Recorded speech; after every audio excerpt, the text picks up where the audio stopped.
Hello sir, లేదండి ఒకసారి. మిమ్మల్ని నేను నా ఇంటికి ఎందుకు తెచ్చుకున్నాను?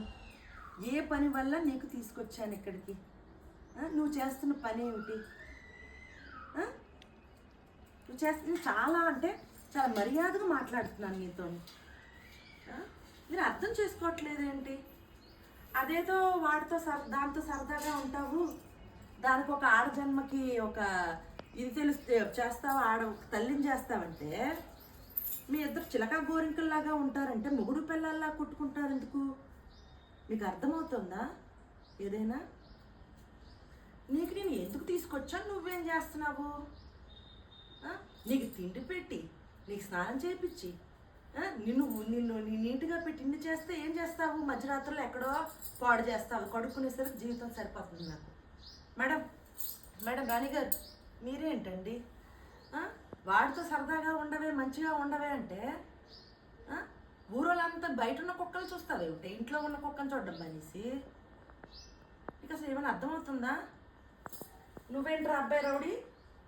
రే రౌడీ రౌడీ, వాడేమో ఇంటికి వచ్చిన దొంగల గురించి అరవరా అంటే వాడు అప్పుడు అరవడు, ఇంట్లో ఉన్న నన్ను చూసి అరుస్తాడు. నీకేమైనా అర్థమవుతుంది? నా సిచ్యువేషన్ నీకేమైనా తెలుస్తుందా? నేను ఎంత పని చేయాలి ఇంట్లో? రాత్రి చేసుకున్నాను శివరాత్రి అని చెప్పేసి పొద్దున్న లేసరికి ఇద్దరు పాడు చేసి పడేశారు. అదైతే అసలు ఆడదంగా ఎందుకు పుట్టిందో నాకు ఇది అర్థమే కాదు. వీడికేమో వారానికి 3 రోజులు స్నానం చేపిస్తుంది, దీనికి వారానికి 5 రోజులు స్నానం చేపిస్తాను. మీకు ఇంక కడుక్కొని తుడుచుకొని ఇదే నా జీవితమా?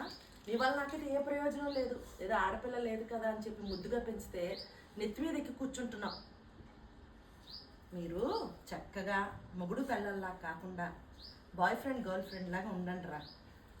నా చేతికి ఏదో మనవడో మనవరాల్లో ఇస్తే హాయిగా ఆడించుకుంటూ పాడించుకుని నా జీవితం అంతా సాగిపోతుంది.